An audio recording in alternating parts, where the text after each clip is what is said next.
આપણે દુઃખી કેમ થઈએ છીએ? તો પહેલું છે શારીરિક રોગો આપણને દુઃખી કરે છે, શરીરની તકલીફો આપણને દુઃખી કરે છે, ફિઝિકલ પ્રોબ્લેમ. પહેલું સુખ તે જાતે નર્યા, પહેલું સુખ તે જાતે નર્યા. તમે સ્વસ્થ રહો, health is wealth. Fit India, જેમ વિકસિત ઇન્ડિયાની વાતો કરીને, ડેવલપ ઇન્ડિયા, એમ ફિટ ઇન્ડિયા.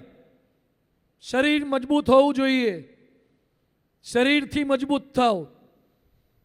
આપણા શાસ્ત્રોમાં લખ્યું જ છે.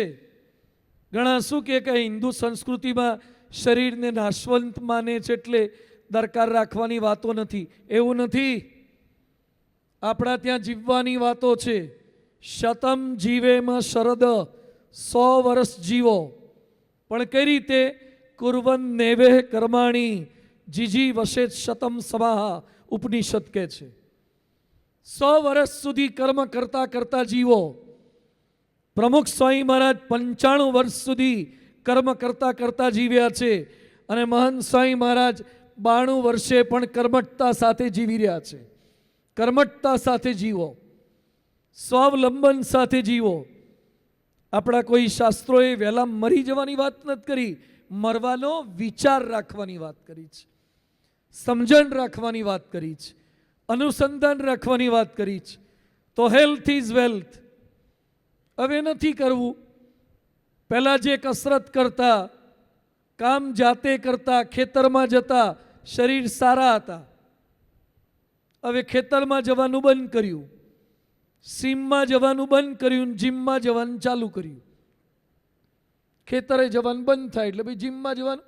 હમણાં એક છોકરો આવ્યો, મને કે મારી મમ્મીને છે ને બાવડાનો દુખાવો થયો છે, બાવડાનો દુખાવો, ફ્રોઝન શોલ્ડર. તો બધું શું કર્યું? એ કે ફિઝિયોથેરાપિસ્ટ પાસે ગયા.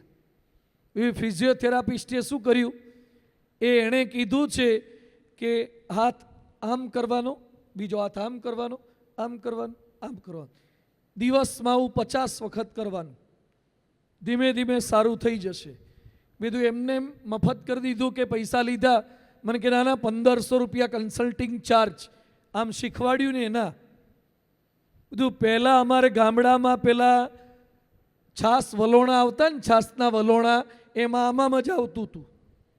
છાસ વલોવાને આવતું હતું ને, આમ કરતા હોય ને એને કોઈ દાડો ફ્રોઝન શોલ્ડર થાય જ નહીં. આ ફ્રોઝન શોલ્ડર થાય છે એનું કારણ જ આ છે. કસરતો કરવી નથી. રોજ કચરો વાળીને રોજ પોતા મારે, કોઈ તકલીફ ના થાય. હવે તો પોતા મારવાના પેલા રોબોટ આવી ગયા છે, આવડા નાના રોબોટ. બોલો એ હારો પોતા મારે તો પછી કમરના દુખાવા જ થાય ને. જાતે થોડું કરતા થાવ. આમ પાછા વોકિંગ કરવા નીકળે, હા, કૂતરાને લઈને. ઘણા કૂતરાને લઈને નીકળ્યા હોય છે, કૂતરું એને લઈને નીકળ્યું હોય છે, સમજાતું નથી. કૂતરું આગળ જતું હોય અને પેલો પાછળ ઢળાતો હોય, કૂતરાની ચેનની પાછળ પાછળ દોડતો જતો હોય. કૂતરું એને લઈને નીકળ્યું હોય છે, અને વોકિંગ કરવા જાય, જોગિંગ કરવા જાય. અને આમ પાછા આપણે કીધું હોય કે શાક લઈ આવો તો બાઇક વગર જાય નહીં. આમ ટ્રેકિંગ કરવા જાય, આખો નાખો પર્વત ચડે, પૈસા આપીને ટ્રેકિંગ કરે, પણ મંદિરના પગથિયા ના ચડે. એ બધું થાય તો થોડું જાતે કરતા થઈએ. ફિટ ઇન્ડિયા, સ્વસ્થ રહેવું જોઈએ આપણે. તો આપણી સંસ્કૃતિ પણ શીખવાડે છે આપણને. પણ ગમે તેટલો પ્રયત્ન કરશું તો એ શરીરમાં તકલીફ થવાની જ.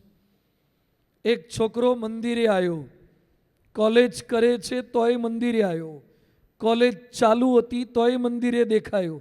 એટલે કેમ ભાઈ, આજે રજા છે? મન કે ના, ચાલુ છે. કેમ નથી ગયા? તો ગાલ પર હાથ આમ મૂકી દીધો. તો કેમ નથી ગયો? મન કે ખીલ થયો છે, ખીલ. તો બધું ખીલ થયો એટલે કોલેજ ના જવાય. ગુજરાત સરકારના પ્રોટોકોલમાં લખ્યું છે કે ખીલવાળાએ કોલેજમાં ના આવવું.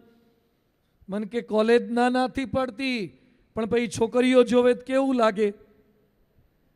ખીલવાળાને કોઈ દિલ આપતું નથી. खिल दिल को तोड़ देता है, दिल को मजबूर कर देता है. તો મેં કીધું દિલ બિલ જતા રે આવે, દિલના એરા કામ નહીં લાગે, પણ આ ખીલમાં કોન્શિયસ થઈ જાય. હવે એ તો તમે ગમે બોલો, આટલું વિજ્ઞાન આગળ વધ્યું, ખીલની એક દવા લાવો કે કોઈને ખીલ ના થાય એવી દવા લાવો. મને આજ સુધી આખી દુનિયાના કેટલાય દેશમાં હું ફર્યો છું, મેં ડૉક્ટરોને પૂછ્યું, મને તકલીફ નથી કહી, પણ આ છોકરાઓ બધા બિચારાને પથારી ફરી જાય છે મોઢાની, એટલે આપણને થાય કે કંઈક દવા હોધાય તો. કોઈ આયુર્વેદમાં નથી, હોમિયોપેથીમાં નથી, એલોપેથીમાં નથી, કશામાં નથી. ખાલી દબાવવાના ધંધા છે. મુલતાની માટી લગાવો ને આ લગાવો ને થપેડા કરો ને સ્કિન પર આ કરો ને પિમ્પલ્સ થાય છે ને, અને બેઠા બેઠા ખોતર્યા જ કરતા હોય. અમુક તો સભામાં બેઠા હોય ને તો આમ કર જ કરતા હોય, ખોતર જ કરે. હવે તું ગમે તેટલું કરીશ ને તો એ અમુક ઉંમર સુધી તને થવાના જ. એ તમારા હાથમાં છે જ નહીં. થોડું ડાયટમાં ફેરફાર કરો તો કદાચ તીખું તળેલાથી થોડોક ફેરફાર થાય. બાકી અંદરની ત્વચાની ગરમી છે, અંદરનું બ્લડનું પોલ્યુશન છે, તો એ થવાનું છે. પણ નથી એના કોઈ સોલ્યુશન, તો થોડોક સ્વીકાર કરવો પડે. આ માથામાં ધોળા વાળ આવે તો કોઈને ગમતું નથી. ધોળા વાળ આવે ઘણા એક પકડીને કાઢે, પણ કેટલા કાઢશો તમે? જ્યારે મેજોરિટી ધોળાની થઈ જશે તો શું કાઢશો? તો ધોળાવાળા આવવાના. તે અમુકને ગમે નહીં. અમે અમેરિકા ગયા હતા, સિનસિનાટી શહેર છે, ત્યાં મારી કથા હતી. તે એક ભાઈ અમને એરપોર્ટ તેડવા આવ્યા હતા. ગાડી હું આગળ બેઠો, એ ગાડી ચલાવતા હતા ને ઉતારા સુધી પહોંચવાનું હતું. એટલે મેં એમની સામે જોયું અને પછી મેં કીધું, અંકલ શું નામ તમારું? ગુજરાતી જ હતા પણ અમેરિકામાં વર્ષોથી રહેતા હતા, તેડવા આવ્યા હતા ગાડી લઈને. એટલે બધું, અંકલ શું નામ તમારું? તે મારા પર એકદમ ગુસ્સે થઈ ગયા, મોઢું બગાડી દીધું. મને કહે, હું તમને અંકલ લાગુ છું? તો મને એમ કે કંઈક ખોટું પૂછાઈ ગયું આપણે. તે બધું સોરી, માફ કરજો. ઉંમર તો ઘણી દેખાતી હતી એટલે મેં અંકલ કીધા વળી. તે મેં કીધું કે માફ કરજો, પણ મને તમારું નામ ખબર નહોતી એટલે મેં તમને અંકલ કીધા. પણ તમારી ઉંમર કેટલી થઈ? મને કે ઓનલી 75. ઓનલી 75, ફક્ત 75. જો 75 વર્ષે હતા તમને હવે મોન્ટુ કહું તો સારું લાગે કે ચિંટુ તારી ઉંમર શું થઈ? બકા તારી ઉંમર શું થઈ? બેટા તારી ઉંમર શું થઈ? મારે તમને બેટા કેમ ના કહેવા, બકા કેમ ના કહેવા, ભૈલા કેમ ના કહેવા? તો મારે તમને અંકલ જ કહેવા પડે ને. મને કે હજી હું જુવાન છું, મને અંકલ કે ગમતું નથી. હું સારું હવે અંકલ નહીં કહું. બોલો, અમુકને અંકલ કે ગમતું નથી. અને અહીંયા બેઠેલા બધા યાદ રાખજો યુવાનો, તમને પહેલી વાર કોઈ અંકલ કહેશે કે આંટી કહેશે ને, હાર્ટ એટેક જેવો દુખાવો થશે. તમને કોઈ માસી કહીને બોલાવશે ને કે કાકા કહેશે ને, એટલે એવું આમ કાળઝાળ લાગશે ને કે હારે આપણે માસી થઈ ગયા, આપણે બા થઈ ગયા. અને એમાંય માજી કહેશે ને, માજી કે દાદા કે ને, તારે તો વીજળી પડી હોય ને એવું લાગશે. પણ તમે બધા દાદા થવાના, કિરીટભાઈ. હા, ગમે તેટલા હારા દેખાતા હોય ને, બોલો માર્કેટમાં તમારી કિંમત હતી કે નહીં લગ્ન થયા તારે? હા, તમે હારા દેખાતા હતા.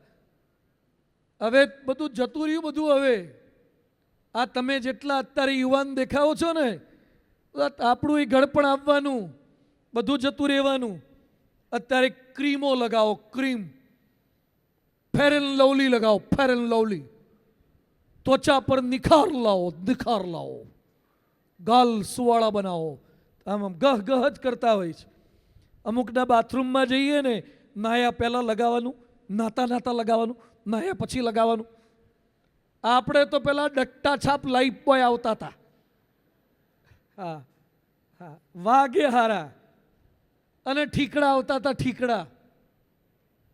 આમાંથી જેની મમ્મી એકાદ વાર ઠીકડું ગયું હોય એ હાથ ઊંચો કરો.